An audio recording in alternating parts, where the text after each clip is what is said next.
एक मुसलमान होकर के सनातन धर्म का प्रचार करना या उसके बारे में बोलना ज़्यादा बेटर है, या कोई आपकी स्ट्रेटजी है कोई वायरल होने की? सनातन को प्रचार की जरूरत ही नहीं है। एक पंडित ने मुझे ये नहीं कहा कि नाजिया आप तो पूजा के वक्त में, हवन के वक्त में आप तो गोत्र नहीं बता पाई, तो इसका मतलब है कि आप मुस्लिम हैं तो आप सनातनी बन जाएंगे। तो क्या अगर आप सनातनी शादी करती हैं तो क्या नाजिया इलाही खान चेंज होगा नाम? It's totally depend on him. इस बात को रिवील कर रही हूँ। मेरी नानी अम्मी मुझे सीमा बोलती थी। तो आपका एक हिंदू नाम भी है? एक हिंदू नाम है मेरे पास। जैसे सुप्रीम कोर्ट ने भी 3 तलाक वाला हटा दिया है, बैन कर दिया है। जी। तो क्या आप जैसे एक लॉयर हैं तो ग्राउंड रियलिटी आपको पता है, तो क्या अभी भी ऐसा होता है कि लोग फोन पर या व्हाट्सएप पर 3 बार तलाक बोल के उसे तलाक दे देते हैं? बेसिकली हमारे इस्लाम में मैरिज इज अ कॉन्ट्रैक्ट। तो उस कॉन्ट्रैक्ट में लड़की को लेने का तरीका एक है सिर्फ, लेकिन उस कॉन्ट्रैक्ट से निकलने के तरीके अनेक है। आपको किसी के साथ डिनर करने का मौका मिले, जैसे खाने, तो किसके साथ करेंगे? हर हर महादेव मैम। नमः पार्वती पतये हर हर महादेव। तो मैम जैसे कि आप एक फेमस इन्फ्लुएंसर हैं और सुप्रीम कोर्ट की भी मेंबर हैं और एक लॉयर भी हैं, तो जो जेनजी है वो बहुत क्यूरियस रहता है आपको लेकर। जैसे नाम आपका नाजिया इलाही खान, हाथों पर रुद्राक्ष पहने हुए हैं, मुंह पर हर हर महादेव, तो ये इतना कॉन्ट्रास्ट कैसे है? इसको कैसे डिफाइन करती हैं आप? एक्चुअली मेरा बेटा भी जेनजी है जी, और उसकी क्यूरियोसिटी पहले स्टार्टिंग में तो मैंने बहुत देखी जब वो बड़ा हो रहा था। And now he is 16 year old. 15 अप्रैल 2026 को वो 16 साल का कंप्लीट हो जाएगा। तो हमेशा वो मुझसे पूछता था कि मम्मा कैन आई वेयर रुद्राक्ष? मैंने कहा yes of course you can wear. अच्छा, तो हमारे इस्लाम में तो नहीं है। मैं हमेशा कहती थी कि क्योंकि हम इस्लामिक देश में नहीं रहते हैं और हम एक संवैधानिक देश में रहते हैं, और रुद्राक्ष पहनना कोई अनकॉन्स्टिट्यूशनल नहीं है, और इस्लाम का जो परचम लहराने वाले हैं या शरिया का जो परचम लहराने वाले हैं या देश की सर्वोच्च न्यायपालिका को इस्लाम और शरिया जो समझाने वाले हैं, वो निहायत ही बेवकूफ़ है जी, निहायत ही बदअक्ल और निहायत ही जाहिल है।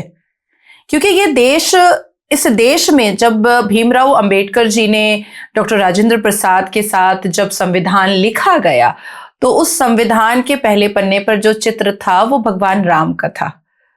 और भगवान राम को मानना हमारा कर्तव्य भी है, हमारी आराधना भी है, और हमारी जिम्मेदारी भी है, और उनको पूजनीय समझना हमारी साधना भी है। क्योंकि हम भारत की इस मातृभूमि पर जन्म लिए हैं और इसी के मिट्टी पे हम दफनाए भी जाएंगे। हम मुसल्ला जब बिछाते हैं, जानमाज जिसको कहा जाता है, तो इसी मिट्टी पर हम सजदा भी करते हैं। तो कहाँ मक्का है, लेकिन हम मक्का की तरफ मुंह करके सजदा करते हैं, लेकिन ये धरती तो मातृभूमि ही है ना। सो आई कैन वेयर रुद्राक्ष। तो ये कोई कॉन्ट्रास्ट नहीं है, बस सनातनी मुसलमान, संवैधानिक मुसलमान, इस देश प्रेमी मुसलमान होने की बस एक परिचय है, एक पहचान है, जो मेरे द्वारा मुझे लगता है कि स्प्रेड हो, और भी लड़कियां और भी बच्चे, जेनजी ग्रुप इसको समझे। अगर वो मुस्लिम है, सो इट्स नॉट मीन कि ये वो पाकिस्तान में रह रहे हैं और वो शरिया का नारा बुलंद करेंगे, वो इस्लाम का नारा बुलंद करेंगे। हमारे लिए हमारा संविधान सर्वोप्रिय है, सर्वप्रथम है। हमारा रिलीजन बहुत बाद में आता है। तो जैसे मैम आपकी हमने काफ़ी सारी पॉडकास्ट देखी, उसमें काफ़ी लोगों ने कमेंट किया है कि जैसे आपको सनातन धर्म इतना मानती है तो पूरी तरह से सनातनी क्यों नहीं बन जाती, घर वापसी क्यों नहीं कर लेते? तो क्या अगर एक मुसलमान होकर के सनातन धर्म का प्रचार करना या उसके बारे में बोलना ज़्यादा बेटर है, या कोई आपकी स्ट्रेटजी है कोई वायरल होने की? मुझे ऐसा लगता है कि सनातन को प्रचार की जरूरत ही नहीं है। वो तो है, सही बात है, बिल्कुल प्रचार की जरूरत नहीं है। सनातन अपने आप में विचारधारा है। सूर्य को देखो तो सनातन है, आकाश को देखो तो सनातन है, बादलों को देखो तो सनातन है, जल को देखो तो सनातन है, गंगा माँ को देखो तो सनातन है, यमुना माँ को देखो तो सनातन है, कावेरी माँ को देखो तो सनातन है, गोदावरी माँ को देखो तो सनातन है, धरती को देखो तो भारत माता है, वंदे मातरम का गान गाओ तो दुर्गा है, और दुर्गा के कई रूप है। अन्न को खाओ तो सनातन है, जल को पियो तो सनातन है। तो सनातन एक विचारधारा है। मुझे नहीं लगता है कि सनातन को मेरे प्रचार की जरूरत है, बिल्कुल मुझे ऐसा नहीं लगता है। अब आपने कहा कि आप पूरी तरीके से सनातनी क्यों नहीं हो जाती हैं, मुझे लगता है कन्वर्शन जैसा बेवकूफाना हरकत ये कठमुल्ले करते हैं जी। मैं इस देश के, भारत देश के प्राय 80% मंदिरों में मैं जा चुकी हूँ, माथा टेक चुकी हूँ। मैं कहीं भी सभा करने जाती हूँ या किसी भी राज्य में, किसी भी शहर में, किसी भी डिस्ट्रिक्ट, किसी भी जिला में, किसी भी ग्राम में अगर मैं जाती हूँ किसी अपने मैटर के लिए, केस के लिए, किसी कोर्ट में, तो मैं पूछ लेती हूँ कि कौन सी बहुत प्राचीन मंदिर है, मैं वहां जाऊंगी। फिर मैं वहां पूजा आराधना करके अपना काम करके मैं आती हूँ। पर एक पंडित ने मुझे ये नहीं कहा कि नाजिया आप तो पूजा के वक्त में, हवन के वक्त में आप तो गोत्र नहीं बता पाई, तो इसका मतलब है कि आप मुस्लिम हैं तो आप सनातनी बन जाइए, आप हिंदू बन जाइए। किसी ने मुझसे नहीं कहा। सनातन धर्म कभी नहीं कहता कि आप कन्वर्ट होइए। हाँ, तो मुझे लगता है कि मुझे ये घर वापसी का जो काम है ये क्रिश्चियंस करते हैं और ये मुसलमान करते हैं, हिंदू करते ही नहीं है।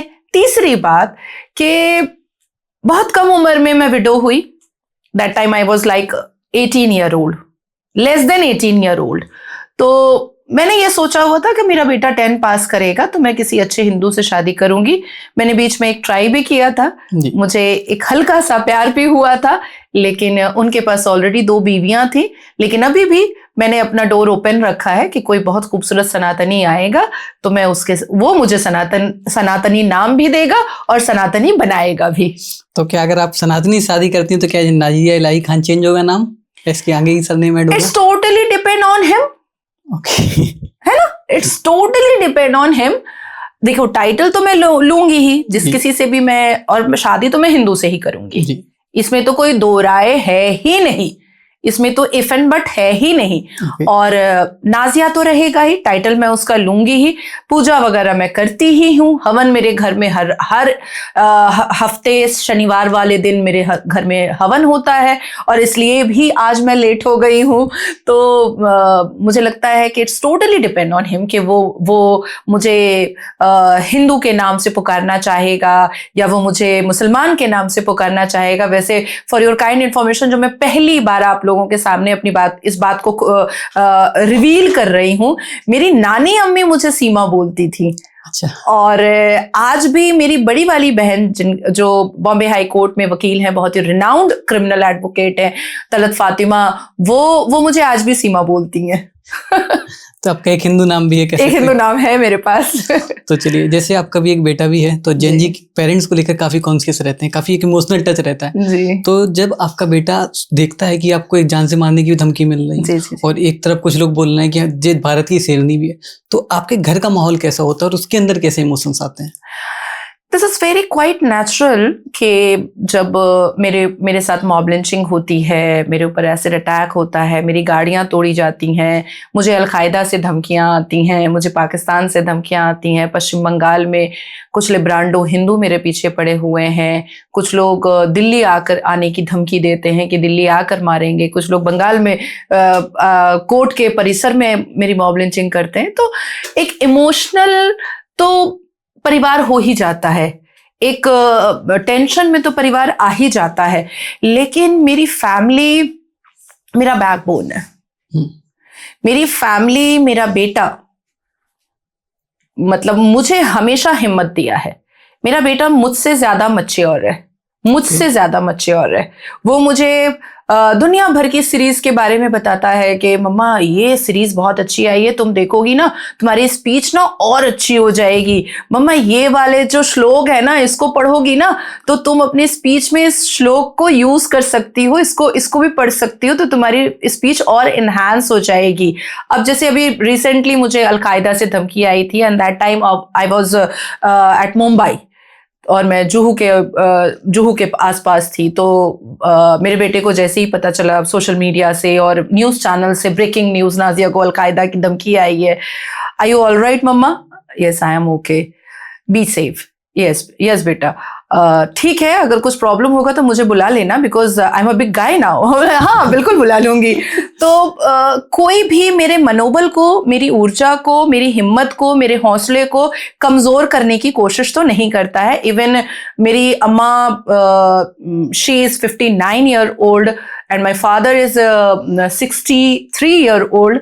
तो वो लोग भी मुझे फोन करते हैं दिन भर में एक बार, क्योंकि कंटिन्यूअसली 24 घंटे कोई मेरे घर से मुझे फोन नहीं करता है, दिन भर में एक बार फोन आ जाता है किसी भी एक का। तो all right, everything is okay, everything is okay, that's it. तो कोई मेरी हिम्मत को तोड़ने की कभी भी कोशिश मेरे परिवार ने नहीं किया है। एक परिवार का साथ होना बहुत जरूरी है। परिवार इतना स्ट्रांग है तभी आप इतने आगे तक आ पाई हैं। तो चलिए अब थोड़ा आपकी पर्सनल लाइफ पे आते हैं। जैसे आपने बताया कि तो थोड़ा हल्का सा टच आया था प्यार का। जी जी। तो जैसे एक आप इतनी तेज तर्रार, एक लॉयर हैं, सबके झूठ तुरंत पकड़ लेती हैं। जी जी। तो ऐसा क्या हुआ कि किसी ने धर्म और स्पिरिचुअलिटी के नाम को आपको बेवकूफ बना दिया? हाँ, कह तो सकते हैं कि बहुत बड़ी चू बन गई। बिकॉज तुम्हारा प्लेटफॉर्म ही जेंसी का है, तो आई रियली वांट के मैं जेंसी के तरीके से ही बात करूं। होता क्या है ना कि पहले जब हम सुनते थे कि लव इज ब्लाइंड, तो मैं भी कहती थी हाँ लव इज ब्लाइंड, हट ऐसा थोड़ी होता है, पागल, no one can make me fool यार, मुझे तो कोई बेवकूफ नहीं बना सकता है। मैं हमेशा ऐसे अहंकार मारा करती थी। लेकिन जब किसी व्यक्ति से आपको सच में प्यार हो जाता है, जब किसी व्यक्ति का साथ रहना आपके लिए एक खुशी का बास बन जाता है, जब कोई व्यक्ति आपके साथ होता है तो आपको बहुत पॉजिटिव वाइब्स आने लगती है, तो आप क्वेश्चंस नहीं करते हैं जी। आप सवाल नहीं पूछते हैं। अब जैसे मैं मेरी अम्मा से कभी सवाल नहीं पूछती हूँ कि आपने हमें उर्दू स्कूल में क्यों पढ़ाया, क्या आपके पास पैसे नहीं थे, आप हमारी अपब्रिंगिंग और भी अच्छी कर सकती थी। मतलब बहुत सारे ऐसे सवाल होते हैं जो हम नहीं करते हैं कि माँ से क्या सवाल करना या बहनों से क्या सवाल करना। हम अपने परिवार को कैसे जज कर सकते हैं, हम अपने पेरेंट्स को कैसे जज कर सकते हैं, हम अपने बच्चों को, अपने सिबलिंग्स को कैसे जज कर सकते हैं, हम अपने फ्रेंड्स को कैसे जज कर सकते हैं, हम अपने एक्वेंटेंस को कैसे जज कर सकते हैं, हम अपने कलीग को, अपने नेबर को कैसे जज कर सकते हैं। तो उसी तरीके से जब किसी व्यक्ति से प्यार होता है तो जजमेंटल का जो तरीका होता है या ऑरा होता है उसको साइड में रखना चाहिए, तभी वो रिश्ता जो होता है वो बहुत क्लोज होता है। तो मैंने भी वो जजमेंटल का ऑरा जो था वो साइड में रखा था, और ऐसे भी मैं बदनाम थी। ये 2 सवाल जहां पूछो, ये वकालत के पैतरे अपने पास रखना, जरा सा थोड़ा सा ज्यादा पूछ लिया, ये कोई कचहरी नहीं है, ये कोई कटघरा नहीं है, जरा सा थोड़ा सा जोर आवाज में कुछ बोलो, भाई ये तुम्हारा भाषण नहीं चल रहा है, जरा सा डिबेट कर लो, अच्छा ये टीवी पे कुछ नहीं हो रहा है इसलिए। तो ये सारी चीजें सामने से जब भी मैं कुछ पूछती थी पुनीत वशिष्ठ जी से, तो ये मुझे सामना करना पड़ता था। इवन उनकी माँ ने भी मुझे कहा है कि वकीलों के पैतरे नाजिया अपने पास रखना। वो वॉइस नोट मेरे पास अभी भी है जिसमें उन्होंने ये शब्द इस्तेमाल किया है कि ये वकीलों के पैतरे अपने पास रखना। तो मुझे ऐसा लगा कि शायद मुझे ये रिश्ता निभाना है, इस रिश्ते को मुझे आगे लेकर चलना है, तो मुझे सच में ये सवाल जवाब तो छोड़ देना चाहिए, शायद मैं ठीक नहीं कर रही हूँ। तो वो मैंने साइड किया तो मैं चू बन गई। चलिए अब तो हो गया उसका ब्रेकअप जो आप होना था।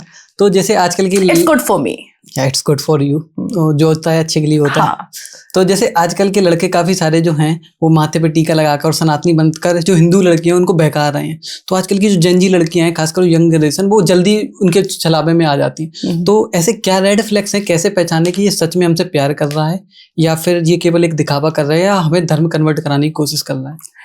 देखिए, मुझे जहां तक लगता है, क्योंकि मैं मुस्लिम परिवार में और मुस्लिम कम्युनिटी में मैं पली बढ़ी हूँ, मुस्लिम लड़कों के हाव भाव, मुस्लिम लड़कों के चाल चलन, मुस्लिम लड़कों की बोलचाल समझ में आ जाती है, 1 सेकंड में समझ में आ जाती है। तो मुझे लगता है कि कोई तिलक लगा ले, कोई रुद्राक्ष पहन ले, या कोई अपना नाम बदल करके फेसबुक पर आईडी बना ले, या कोई फेक आधार कार्ड बना ले, या कोई फेक हिंदू नाम से वोटर आईडी कार्ड बना ले, लेकिन उसके हाव भाव और उसके बोलचाल इस बात का सबूत दे देते हैं कि वो मुस्लिम है।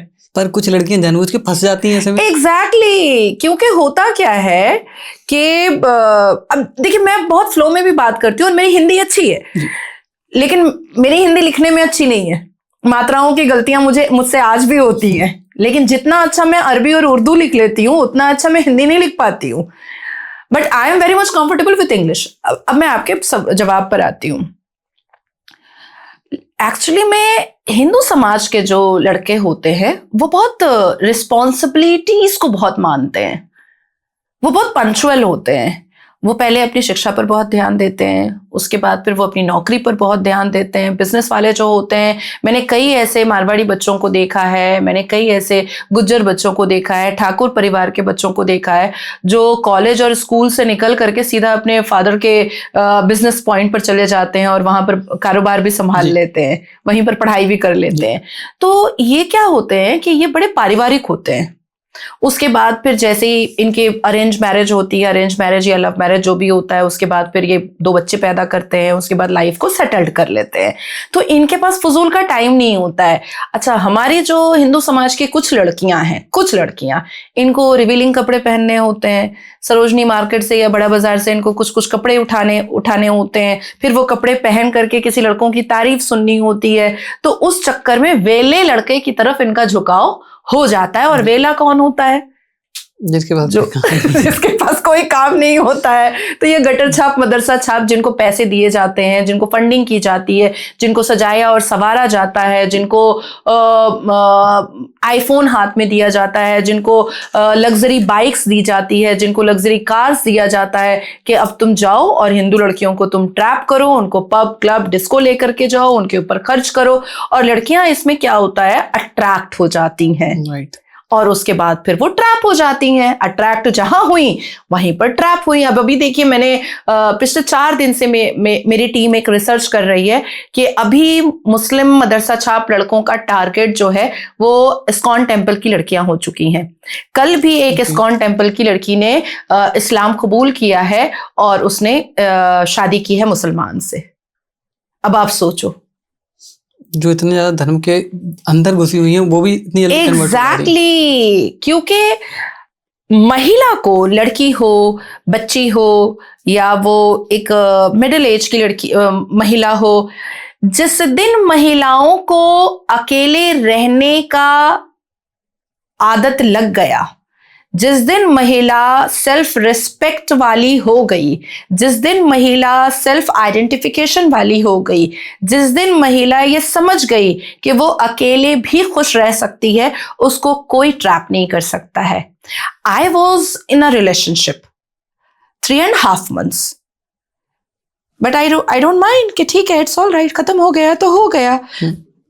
कोई डिप्रेशन नहीं है, कोई आंसू नहीं है, मेरे काम में कोई ऊंच नीच नहीं है। ऐसा नहीं है कि मैंने दरवाजा बंद करके अपने आप को पैक कर लिया, नहीं, मैंने काम किया है। जिस दिन मैंने ये रिश्ता तोड़ा है 1 नवंबर 2025 को, मैंने 1.5 मिनट के वीडियो में ये रिश्ता तोड़ा और मैं बिहार इलेक्शन की स्टार प्रचारक के तौर पर गई थी और मैंने 4.5 दिन वहां पर अपनी स्पीच का बौछार किया और वो बहुत वायरल हुआ। नोबडी कैन रियलाइज के नाजिया ने 1.5 मिनट में अपने इतने खूबसूरत रिश्ते को तोड़ा है जी। जिसको लेकर के वो पूरी दुनिया में खुश हो रही थी, पूरी दुनिया में वो प्रचार कर रही थी। बिकॉज पुनीत वशिष्ठ के पास कोई प्लेटफॉर्म नहीं था, वो एक डूबा हुआ साइड एक्टर था, मेरी वजह से वो फिर से वायरल हुआ था। So I don't care, it's all right, क्योंकि मुझे अकेले रहना आता है। तो मुझे लगता है कि हमारी जो जेनजी लड़कियां हैं उनको सबसे पहले अपने आप को सुंदर बनाने में वक्त लगाना चाहिए, फिर अपने आप को ग्रूम करने में वक्त लगाना चाहिए, फिर अपनी एजुकेशन को कंप्लीट करने में वक्त लगाना चाहिए, उसके बाद फिर अपनी सेल्फ आइडेंटिफिकेशन में वक्त लगाना चाहिए, फिर राष्ट्र के लिए खुद को समर्पित करने में और राष्ट्र के लिए कुछ कर दिखाने में अपने आप पर वक्त लगाना चाहिए। और तब फिर शादी का जो फैसला है, चाहे खुद पसंद करे चाहे माँ बाप पसंद करे, पर माँ बाप को एक दोस्त समझ करके बिल्कुल बताना चाहिए। अच्छा, इसमें थोड़ी बहुत गलती पेरेंट्स की भी है, छूट दे देते हैं वो ज्यादा। नहीं, अब किसी की बेटी अगर रात में 3 बजे पी करके आ रही है, क्या माँ बाप को पता नहीं चल रहा है? पता तो चल ही रहा होगा। तो ये जो जितने पब हैं, ये रात में 12, 1 बजे, 2 बजे बंद होते हैं, फ्राइडे नाइट, सैटरडे नाइट। आपकी बच्चियां रात में 2 बजे पब से निकलती हैं, 2:30, 3 बजे आपके घर पहुंचती हैं। आप किसको बेवकूफ बना रहे हो कि आपको पता नहीं चल रहा है? आपकी बच्चियां घर से रिवीलिंग कपड़े पहन करके निकल रही हैं, आप किसको बेवकूफ बना रहे हो कि आपको पता नहीं चल रहा है? आपकी बच्चियां घंटों किसी से फोन पर बात कर रही हैं, आप किसको बेवकूफ बना रहे हो कि आपको पता नहीं चल रहा है? जिस दिन माँ बाप अपनी जिम्मेदारियों को निभाने लगेगा, जिस दिन माँ बाप अपने बच्चों के अंदर संस्कार और सनातनी संस्कृति डालने लगेगा, बच्चियां कभी गलती करेंगी ही नहीं। ये सही कहा आपने, क्योंकि पेरेंट्स की काफी हाथ होता है जब ऐसा कुछ होता है। बिल्कुल बिल्कुल। तो जैसे हमने हिंदू लड़की की बात कर ली, ऐसे ही अब मुस्लिम लड़कियों पे आते हैं। तो जो मॉडर्न मुस्लिम लड़की, जो मॉडर्न फेमिनिस्ट फीमेल है, उनका कहना है हिजाब इज माई चॉइस। जबकि ईरान साइड लोग, जो औरतें हैं, वो हिजाब हटाने के लिए लड़ रही हैं, जान दे रही हैं अपनी, और यहाँ पे हिजाब पहनने के लिए लड़ रही हैं। तो ये ऐसा रिवर्स माइंडसेट क्यों है इंडिया में? बेसिकली मुझे ऐसा लगता है कि हिजाब वल्गैरिटी को छुपाने के लिए बहुत अच्छी चीज है। ठीक है, बहुत अच्छी चीज है। चोरी वोरी करने के लिए बहुत अच्छी चीज है। अपने यार को लेकर के बाइक में घूमने के लिए बहुत अच्छी चीज है कि बगल से अब्बा जान गुजर जाएंगे, अब्बा जान को पता भी नहीं चलेगा कि अच्छा मेरी बेटी गुलछर्रे उड़ा रही है। ओयो रूम जाने के लिए बहुत अच्छी चीज है। हम लोग कई वीडियोस देखते हैं कि हिजाब में जो महिलाएं हैं वो चोरी चमारी करके रख रही हैं और सुनार के यहाँ जा रही हैं, ज्वेलरी शॉप में चोरी वोरी करके रख रही हैं और मस्त अपना निकल जा रही हैं, बाद में पकड़ा रही हैं तो पकड़ा रही हैं। इवन एक इंसिडेंट मैं आपको बता देती हूँ जो मैंने प्रैक्टिकली अपनी आंखों से देखा है। मोहम्मद अली रोड में मैं कुछ सामान खरीद रही थी घर का, बॉम्बे मोहम्मद अली रोड में। अचानक से एक कपड़े की दुकान में बहुत जोर से चिल्ला चिल्ली होने लगा। And I was so inquisitive कि मुझे जानना है कि अच्छा मेरा नेचर ये है, मुझे जानना है कि क्या हो रहा है। तो मैं घुस गई भीड़ में। तो मुझे वो जो ठेला लगा करके जो कपड़े बेच रहा था, तो वो मेरे को बोला, अरे नाजिया जी आप। तो मैंने कहा क्यों चिल्ला रहे हो भैया? तो वो कह रहा है, अरे देखिए बुरखा वाली जो है वो चोरी करके भाग रही थी, उसको रंगे हाथ मैंने पकड़ा है। मैंने कहा अच्छा अच्छा। बस उसके बाद फिर वहां पर लोग मुझे ज्यादा मतलब रिकॉग्नाइज करने लगे, तो मेरी माँ ने मेरा हाथ पकड़ा, चलो यहाँ से तुम। तो इन सब चीजों के लिए अच्छा है। अदरवाइज हिजाब is not an essential part of Islam. और जिस तरीके से हम ईरान में देखें, माशा अमीनी को हमने देखा है कि अपनी जान दे करके उसने एक मुहिम चलाया कि हिजाब is not an essential part of Islam. France में कुछ लड़कियां जो हैं, मुसलमान लड़कियां, उन्होंने फ्रांस के कोर्ट में अपील डाला था कि हिजाब is an essential part of Islam, तो हमें हिजाब का राइट दिया जाए। लेकिन उनके जो वकील थे वो अल कुरान से कोई भी आयत वो कोर्ट को दिखा नहीं पाए और उस वकील को पेनल्टी लगी, कंटेम्प्ट ऑफ कोर्ट झेलना पड़ा और वो मामला रद्द हो गया। अभी भी आप देखो कि मुस्कान, साउथ की जो लड़की नारे तकबीर और हिजाब के लिए आवाज उठाई थी, बाद में क्या पता चला कि वो अलकायदा के चीफ की कॉन्क्यूबाइन है और अब वो यहाँ पर भारत में रहती भी नहीं है। वो मामला सुप्रीम कोर्ट में उठता है, लिस्टेड होता है और फिर कोई दो मुल्ला वकील आता है और उसको बैठा करके चला जाता है। तो हाथ कंगन को आरसी क्या, पढ़े लिखे को फारसी क्या? अरे दो आयतें बता दो कुरान की जी, और हिजाब को एसेंशियल पार्ट बना लो। तो इट्स अ फेक और फैब्रिकेट स्टोरी। बेसिकली हिजाब के अंदर जो गंदगी हो रही है, जो बुराइयां हो रही हैं, बस उसको छुपाने का एक आसान तरीका है जी। तो जैसे आप एक लॉयर हैं, तो थोड़े लॉ बेस्ड क्वेश्चंस पे आते हैं। तो जैसे सुप्रीम कोर्ट ने भी 3 तलाक वाला हटा दिया है, बैन कर दिया है। तो क्या आप जैसे एक लॉयर हैं, तो ग्राउंड रियलिटी आपको पता है, तो क्या अभी भी ऐसा होता है कि लोग फोन पर या व्हाट्सएप पर 3 बार तलाक बोल के उसे तलाक दे देते हैं? 2017 के जजमेंट और 2019 के बिल पास होने के बाद, जो स्मृति ईरानी जी के द्वारा बिल पास हुआ था, मुस्लिम वुमेन प्रोटेक्शन एक्ट, उसके बाद भी अभी मेरे ख्याल से 2021 में मैंने एक मामला दिल्ली का ही देखा था, 2022 में मैंने एक मामला झारखंड का देखा था, 2023 में मैंने 7 मामले बिहार के देखे थे। तो 23 तक तो इंस्टेंट ट्रिपल तलाक को दौड़ाया जा रहा था, जो मामले प्रैक्टिकली मेरी नजरों के सामने से गुजरे हैं, और बाकी तो मेरे पास कोई प्रूफ नहीं है तो मैं बोल नहीं सकती। लेकिन ग्राउंड पर अभी भी अवेयरनेस की कमी तो है।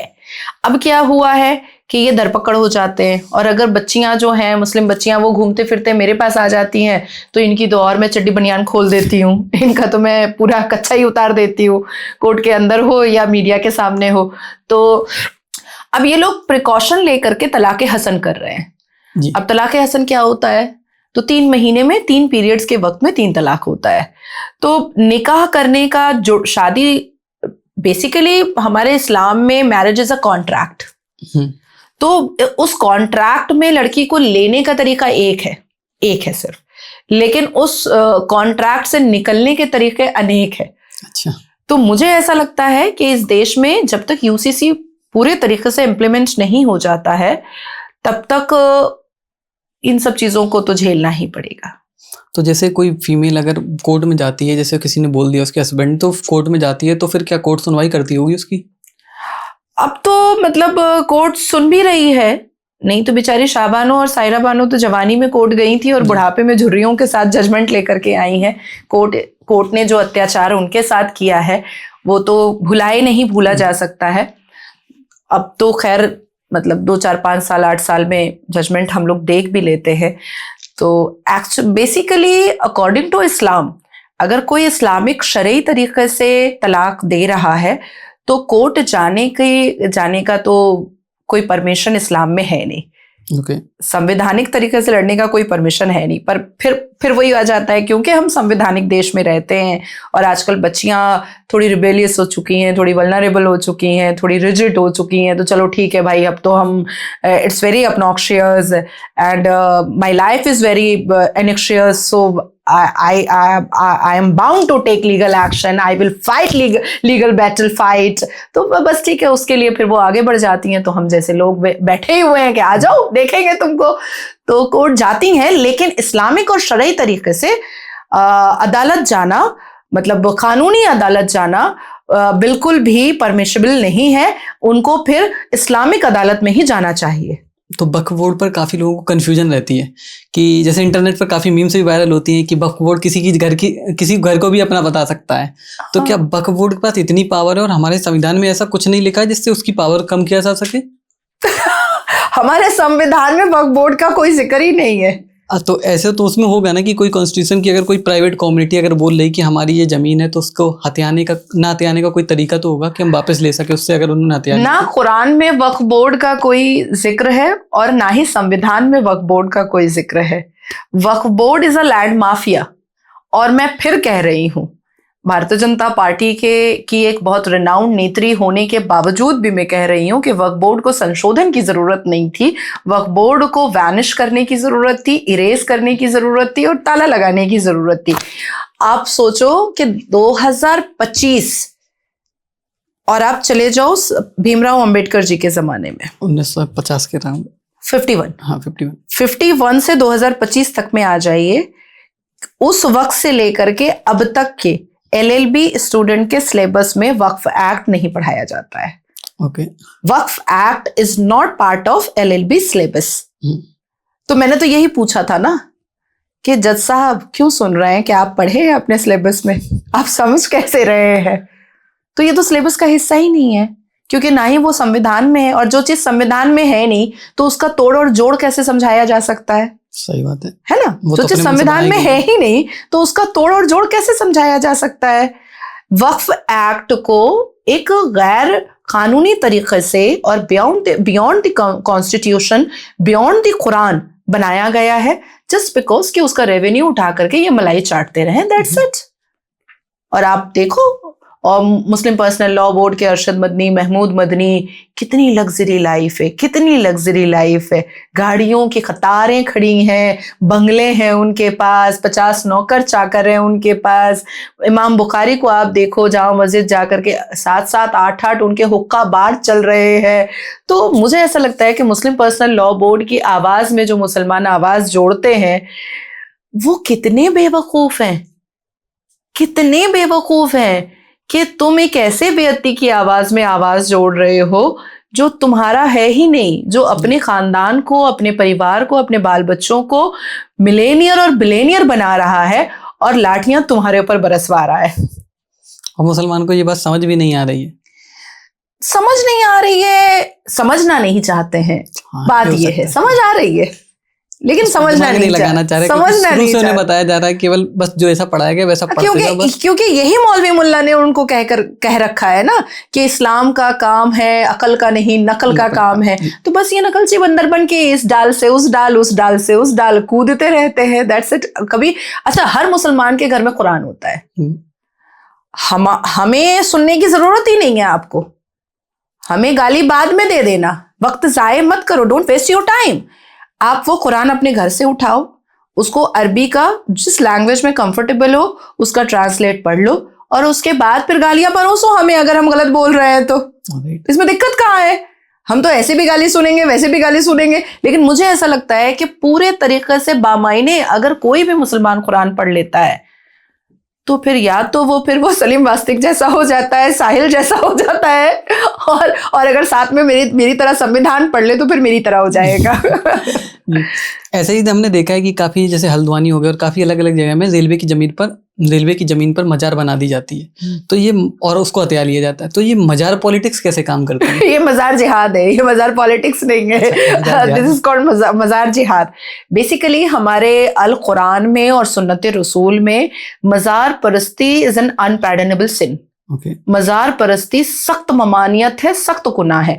और पैगंबर मोहम्मद सल्लल्लाहु अलैहि वसल्लम ने अपनी पेशन गोई में और अपनी तबलीग में और अपने सुन्नत रसूल में साफ तरीके से ये बोला हुआ है कि जो कोई भी मुसलमान, जो कोई भी कलमा शरीक, जो कोई भी अशरफुल मखलूक और मखलूकात, जो कोई भी मोमिन और मोमिनात मजार परस्ती करेगा वो सच्चा और अच्छा मुसलमान हो ही नहीं सकता है। So it's a land jihad and easy money income source. That's it. Nothing else. It's not a part of Islam. It's not a part of Islamic religion. It's not a part of Islamic recitation. It's not a part of Islamic prayer. It's not a part of Quran.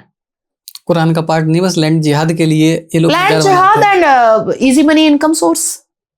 तो उसको अगर government तोड़ती है तो ये लोग oppose भी करते हैं। तो जब अगर कहीं कानून में नहीं लिखा तो उसके लिए अगेंस्ट तो हम एक्शन ले सकते हैं, तो क्यों नहीं लिया जाता एक्शन? देखिए, गवर्नमेंट जब उसको डिमोलिश करती है तो ये लोग छाती क्या पीटते हैं कि इस्लामिक जगह को ये लोग डिमोलिश कर रहे हैं। उसके बाद फिर पर्सनल लॉ बोर्ड जो है वो देश की सर्वोच्च न्यायपालिका चला जाता है। सर्वोच्च न्यायपालिका उसको घसीट देती है और इस्लाम समझने की कोशिश में पूरी लग जाती है। अप्रोप्रिएट इस्लाम हम जैसे लोग जब एंटर करते हैं तब समझाते हैं, तब वो मामला सॉल्व होता है। ऐसे ही मैम जैसे CAA और NRC के बारे में बात होती है तो मुस्लिम लोग काफ़ी डरे रहते हैं, मुस्लिम यूथ भी है। मेरे पास काफ़ी मैसेज आए कि अगर ये लागू हो गया तो हमारी नागरिकता छिन जाएगी। तो क्या ऐसा सच में होगा कि मुसलमान को बाहर फेंक दिया जाएगा इंडिया से? सिटीजनशिप अमेंडमेंट एक्ट बहुत बार बोला जा चुका है और देश के गृह मंत्री ने भी बोला है कि नागरिकता देने की का एक्ट है, नागरिकता किसी से छीनने का एक्ट नहीं है। और 2024 के लोकसभा इलेक्शन से पहले ही, बहुत पहले नागरिकता देना स्टार्ट हुआ था और कई हिंदू जो आए थे, मुस्लिम कंट्रीज से आए थे या विदेश से आए थे, उनको नागरिकता दी गई है। तो सिटीजनशिप अमेंडमेंट एक्ट से मुसलमानों, जो भारत के मुसलमान हैं, उनका कोई लेना देना ही नहीं है। तो जिस गली जाना नहीं है उसका पता वो पूछ क्यों रहे, ये मुझे समझ नहीं आ रहा है। मुसलमानों को ना बेगानी शादी में अब्दुल्ला दीवाना होकर नाचने की बड़ी बुरी आदत है, तो इसमें उनका कोई लेन देन ही नहीं है CAA से। अब आते हैं NRC पर। NRC से वो डरेगा जो घुसपैठिया होगा। हम क्यों डरेंगे? मेरा खानदान इतना बड़ा है कि उसमें 2 लाख वोटर्स हैं। इतने बड़े खानदान से मैं आती हूँ। अच्छा। अभी SIR हो रहा है, कोई बॉम्बे में अपने SIR का प्रोसेस कर रहा है, कोई दिल्ली में अपने SIR का प्रोसेस करने वाला है, कोई उत्तर प्रदेश में अपने SIR का प्रोसेस कर रहा है। हम बंगाल में SIR का, मैं बंगाल की वोटर हूँ, तो मैं और मेरी माँ बंगाल के वोटर है, हम 2 लोग सिर्फ। तो प्रॉपर बंगाली है? नहीं, मैं बंगाली नहीं हूँ। मेरा ब्याह हुआ, निकाह हुआ था बंगाल में। तो मैं और मेरी माँ बंगाल के वोटर है, तो हम दोनों ने वहां जा करके SIR का प्रोसेस कंप्लीट किया। तो जो वाकई में इस मातृभूमि पर जन्म लिया है उसको क्या दिक्कत है? अब देखिए कितना नॉर्मल और कंफर्टेबल है। अपने माँ बाप के वोटर ID कार्ड का नंबर दे दीजिए और अपने वोटर ID कार्ड का डिटेल दे दीजिए। That's it. डरने की उसे जरूरत है जो बाहर से घुस के आ गया है। डरेगा वो जो बांग्लादेश से आया है, जो रोहिंग्या है, जो पाकिस्तानी है, जो म्यांमार से आया है, जो सुरंगों के नीचे से और तारों के पीछे से आया है। हम क्यों डरेंगे? जो अप्रोप्रिएट, जो एक्चुअल भारत का मुसलमान है उसको तो खुश होना चाहिए कि चलो अच्छा जा रहा है, ये घुस के आया था, जा रहा है। आबादी कम होगी, हमारे पास ज्यादा रिसोर्सेस आएंगे ऑब्वियसली। तो मैम अब कुछ एक रैपिड फायर राउंड कर लेते हैं, जैसे हमारे पास समय कम है तो एक रैपिड फायर राउंड करते हैं आपके साथ। एक सवाल और आप ले लीजिए, कोई दिक्कत नहीं, एक सवाल इसके बाद में लेंगे। अच्छा ठीक है। तो मैम जैसे अगर आपको एक दिन के लिए भारत का PM बन जाए तो सबसे पहला कानून क्या लागू करेंगे आप? I don't want to be prime minister of Bharat. मुझे ऐसा लगता है कि नरेंद्र मोदी जी को मेरी भी उम्र लग जाए और वो देश के प्रधानमंत्री रहें। तो अगर ये कानून अगर आपको सपने में मानो लागू करना हो तो वो क्या होगा? इस्लामिक जितनी भी चीजें हैं उसको डिमोलिश करना। ओके, अगर आपको किसी के साथ डिनर करने का मौका मिले, जैसे सलमान खान या लॉरेंस बिश्नोई, तो किसके साथ करेंगे आप? लॉरेंस बिश्नोई। ओके, ममता बनर्जी के लिए एक मैसेज? अभी भी वक्त है, सुधर जाएं और अपने ब्राह्मण होने पर गर्व करें, नहीं तो वही हाल होगा जो शेख हसीना का हुआ। तो जैसे आप शादी पे तो हमने ऑलरेडी ली है, तो पूछ लीजिए, फिर भी पूछ लीजिए। तो शादी में क्या फिर आप इंटरेस्ट हैं दोबारा शादी करने में? बिल्कुल, पूरे तरीके से इंटरेस्टेड हूँ। और लास्ट टाइम जो मेरे से गलती हुई है कि मैंने एक 11 फेल व्यक्ति को अपना जीवन साथी बनाने की कोशिश की, इस बार मैं पूरा ध्यान रखूंगी कि कोई बहुत वेल एडुकेटेड, मेरी तरह वेल एडुकेटेड कोई व्यक्ति मेरे सामने आए। तो मैम, इस पॉडकास्ट के लिए एक आखिरी सवाल मैं पूछना चाहूंगा, जैसे आप नमाज भी पढ़ती हैं? नो, नमाज नहीं पढ़ती हैं? नो, मैं नमाज नहीं पढ़ती हूँ। तो आपने सुनी होगी ऑलरेडी पहले कभी, मतलब मैंने पढ़ा है, बिल्कुल पढ़ा है, लेकिन 2023 से मैंने नमाज पढ़ना छोड़ दिया, क्योंकि उसमें एक आयत आती है, कुल काफिरून, कुल या अय्युहल काफिरून ला अबुदु मा तअबुदून वला अंतुम आबिदूना मा अबुद लकुम दीनुकुम वलिय दीन। वो काफिरों के लिए है। तो मेरे देश का संविधान मुझे इस बात की इजाजत नहीं देता है कि अगर कोई चर्च जाता है या कोई मंदिर जाता है तो मैं उसको काफिर पुकारूं। It's a defamatory, derogatory remark. So इसलिए मैंने नमाज पढ़ना छोड़ दिया। तो जब ऐसे जैसे मंत्र का उच्चारण करती हैं, जैसे ओम नमः शिवाय या ओम नमो भगवते वासुदेवाय, तो जब आप टेंशन में होती हैं तब आप ऐसा उच्चारण करती हैं? हाँ। तो कैसी फीलिंग आती है? क्या कोई डिवाइन एनर्जी की प्रेजेंस फील हुई कभी? मैंने डिवाइन एनर्जी बहुत बार फील किया है, बहुत बार फील किया है। एक एग्जांपल? और जब भी मैं बहुत शांति में रहती हूँ, जैसे सुबह मैं 40 मिनट्स योगा करती हूँ, तो मैं ओम भगवते वासुदेवाय नमः, ये मैं अपने मन में भी, अभी जैसे मैं आ रही थी जीके से आपके यहाँ पॉडकास्ट के लिए, तो पूरे रास्ते पढ़ते हुए आ रही थी, बिकॉज आई फील पॉजिटिव ये पढ़ने से। और मुझे लगता है कि इस मंत्र से मुझे बहुत हिम्मत मिलती है, बहुत हिम्मत मिलती है। और अभी जो सिचुएशन मैंने अपनी पर्सनल लाइफ में देखा, बहुत मतलब मेरे लिए नेगेटिव था, मेरे लिए बहुत पेनफुल था, उससे बाहर निकलना मेरे लिए बहुत तकलीफ वाला था। क्योंकि जब आप किसी से बहुत ट्रू लव में जाते हो, जब आप किसी से बहुत अटैच हो जाते हो, तो और अचानक से वो आपकी जिंदगी से निकल जाता है, तो बहुत तकलीफ होती है। एंड मुझे ये बोलने में बिल्कुल भी कोई हिचकिचाहट नहीं है कि मैंने अपने जीवन में, अपनी जिंदगी में पहली बार, क्योंकि जो मेरा फर्स्ट मैरिज था वो अरेंज मैरिज था और 1 महीना 26 दिन में ही उनका डेथ हो गया था। तो मैंने अपने जीवन में पहली बार अगर प्यार किया तो पुनीत वशिष्ठ जी से किया, तो उनसे दूर होने की तकलीफ मुझे बहुत हुई। तो ये मंत्र ने मुझे बहुत हिम्मत दी। इस मंत्र से मैंने अपने आप को संभाला है। चलिए, अच्छी बात है। आप एक बार फिर से एक नई इंसान लग रही हैं, बिल्कुल भी डिसअपॉइंट नहीं लग रही है, बिल्कुल भी नहीं लग रहा कि कुछ ट्रेजेडी हुई है आपके साथ पीछे। बिल्कुल। तो आज जैसे हमारे पास समय कम है, तो इस पॉडकास्ट को हम यही एंड करते हैं। Thank you so much Nazia ji आने के लिए। एक बार फिर से पॉडकास्ट करेंगे और फिर से हम बात करेंगे मुसलमानों, बेसिकली जो फीमेल है उनके साथ जो अत्याचार हो रहे हैं उन पर बात करना चाहेंगे। तो ओम नमो पार्वती पतये हर हर महादेव। जय जय श्री राम। जय जय श्री राम।